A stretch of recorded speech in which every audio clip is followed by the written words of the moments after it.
Ladies and gentlemen, it's Tuesday, January 28th, 2014, and welcome to the Day 9 Daily, where we learn to be a better gamer. Also on right now, WCS America, get another monitor on with that ASAP. State of the Union is on. I really wish President Obama would be more thoughtful of my schedule. And here, in the Day 9 Daily, we're going to be taking a look at Dong-Regu. Dong-Regu, the long-lost Zerg superhero. Sorry, I drooled. Gets back to Code S with some spectacular games against Sora. Very weird games, very odd-looking ones that just tickle my mental fancy. Zerg vs. Protoss games that don't really have prominent use of Swarm Host, a unit causing much controversy and boredom at the same time. What a weird way for both of those to occur. Did the stream die? No. It's back. Whew. So we're going to go ahead and take a look at these games. There's a lot of unusual timings, a lot of really weird moves from both sides that I think really finally break the mold of the way things have been in ZvP for a long time. Because a lot of the way that they have been is just Zerg's going 3 base, worried about warp gate stuff, which doesn't normally happen. Air happens, a little harassment. Oh, and there's the warp gate play then. Protoss gets a 3rd base, some Colossus show up. Zerg maybe goes Roaches, probably goes Ling Muta, etc. That is the story of Zerg vs. Protoss that we've seen. These games a little more weird. A little bit more weird. Tomorrow I'm going to be doing my Hearthstone Decktacular, where I'm going to literally cop out and play a Hunter deck. More GSL games on Code A on Thursday. And Friday I'm going to be playing in the StarCraft 2 arcade all day. Woo! You should totally join in. I'll be streaming with buddies as part of Blizzard's little Day-O games on the arcade. They're actually doing a morning-O games, but I'm just going to play all day. So join in the fun. Fun Day Monday for next week, the Mass Expand Team Fun Day Monday. Every person on the team must expand every 5 minutes, and only at the 5-minute mark. Send me those games to Monday at day9.tv. BAM! But how do I expand so much into 2v2? V2v2s, there are so many bases. Do it! Cool. So, before we go on with anything, I want to hop in here and just ask, has video been running okay? Seeing tons of stuff about stuttering. It could be the case that maybe some of your connections are going wrong. It could be the case that some of my encoding is going wrong. It could be the case that there's an evil, cruel packet bear who thinks the internet packets are honey, and he's wiping them down. The important thing is that the responsibility lies nowhere with us.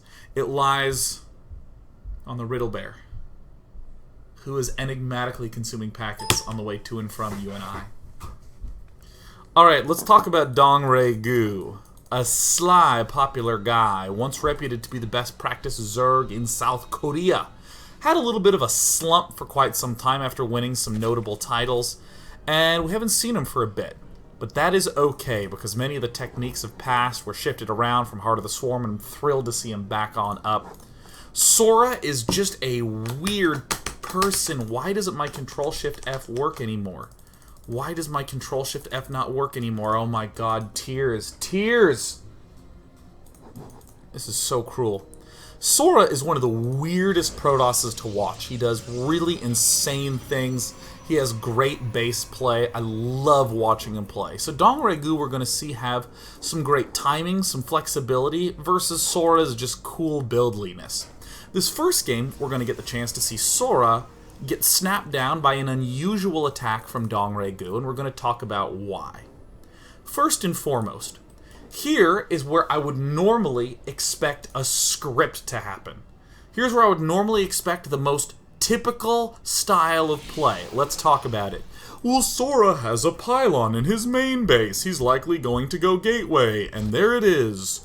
Sora will be going for an early expand, using a mothership core for defense, and almost no gateway units as well. He'll delay the forge. Delay the forge? That's right, he's going to delay the forge and use the gateway. The Zerg player, on the other hand, is going to watch passively as Protoss does this and goes, "Ah, dagnummit, I was going to get a third base. I guess I'll do that anyways." And the game plays out as normal. No attacking, no nothing. Not a single thing in every which way, other than just the standard. You expand and I expand, and then we do stuff. But I wanted to talk a little bit about timing. To do this, first what I'm going to do is I'm going to step into the Protoss side of things. I'm going to remove the production tab. I'm going to go to the Sora cam. And we're going to watch about when Sora has things. As vague as that may sound, it will make oh so much more sense in the future. Sora goes for a 1-gate expand, and with his scout, he sees a hatch first and a spawning pool second with a gas geyser. Great. So what we're going to see Sora do is he's going to get his Nexus first. He's going to back up and get some gas geysers. He's going to get his Cybernetics core next. Boop. And then he's going to get a Zealot. Doop. Sora is then going to get himself some more usual structurage. Let's actually stop it right now. We are about to hit 5 minutes. And this is about it. Also in production, again, I close this intentionally. Also in production, we see at about 5 minutes. Doop. Mothership core comes out. There's even a stalker that has been preemptively built. Look at that. We don't even see anything at all. We see nothing. And we're going to see some Zerglings arrive up in the ramp in pretty surprisingly large numbers at 5:20. Okay, so what am I doing right now? I'm noting some significant timings. That around 5:20... it looks like Sora has, at most, 2 gateway units out, a mothership core, and warp gate long from being done. Even if, and I'm just going to tell you this, you have to trust me, even if Sora did build the warp gate quite early, it would finish around 6 minutes. So warp gate won't be done. More gateways seem like they won't be done. More than 2 or 3 units won't be done. How do we know this?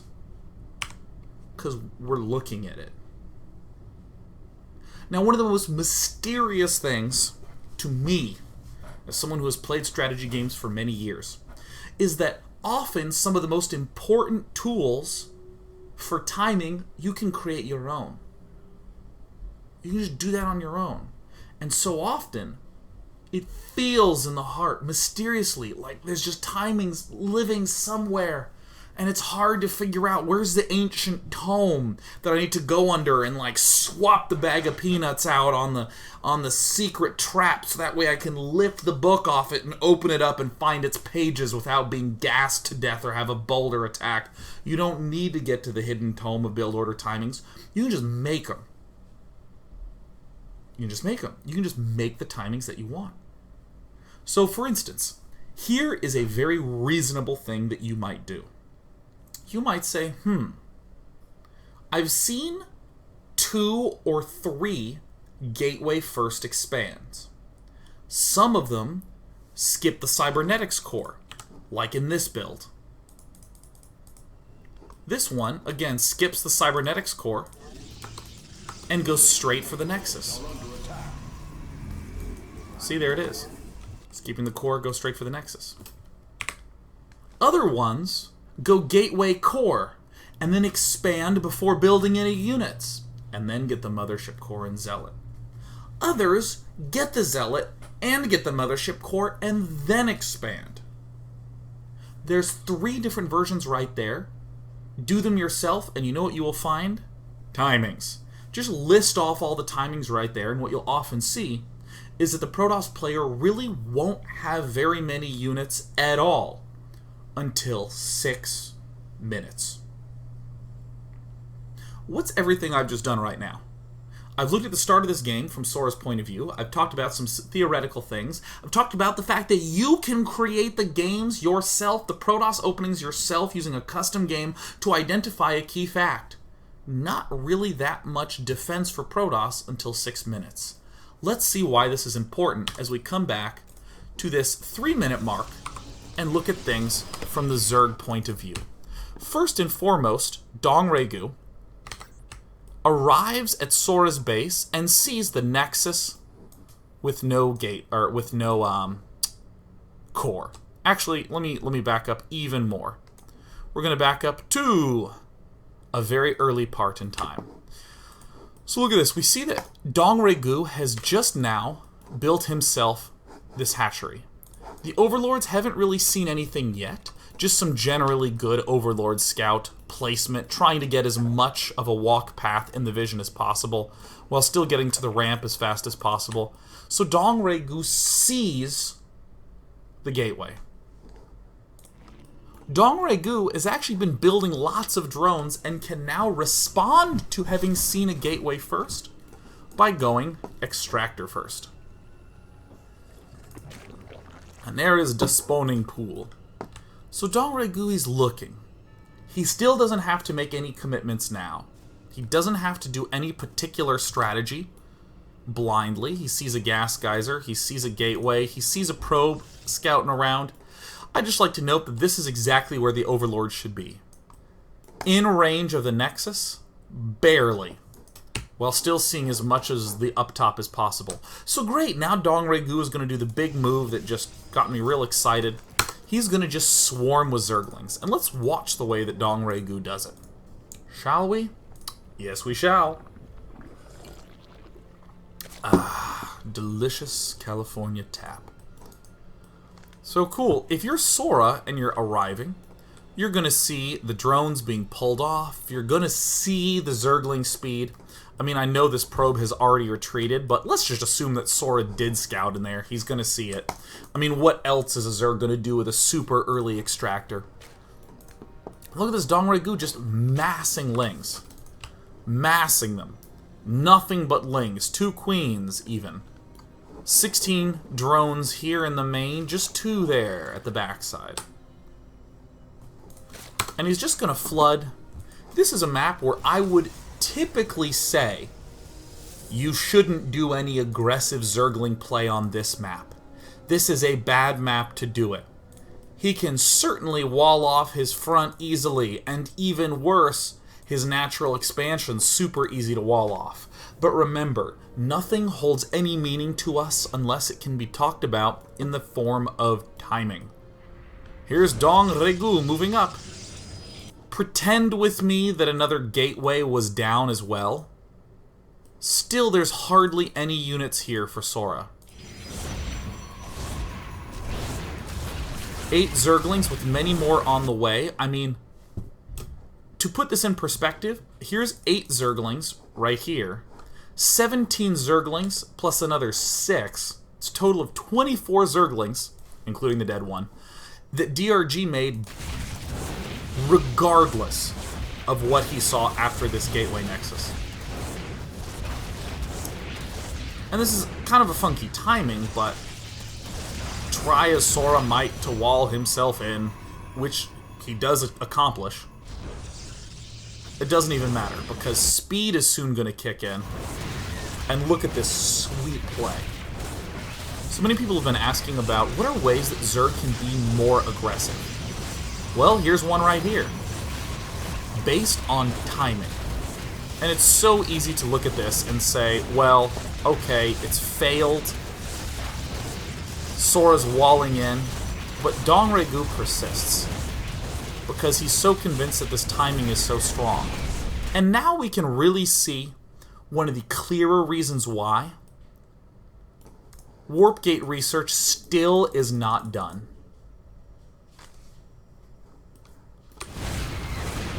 Boink gets taken out. Stalker gets taken out. Mothership Core has turned on planetary nexus. Dongre-gu just does not give a damn. Look at him. He's just marching right on in there. He's losing Zerglings, knocking down pylons.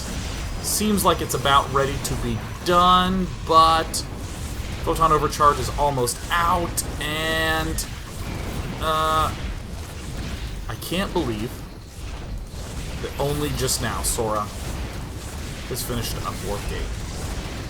So we're going to watch just a little bit more of this. Dongre-gu is convinced it will succeed.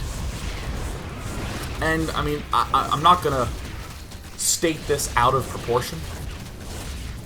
This is a very thin timing, as I would call. This is a, gosh, that's only barely going to work sort of timing. But barely working is still working. Unless it's a car. In which case, go to the mechanic and get your car fixed. You don't want a car that barely works because it's a weapon. And if at any point it does finally break, then you and probably more people will die. If it barely works, it works. Nice. Look at that. Very clear break of the front.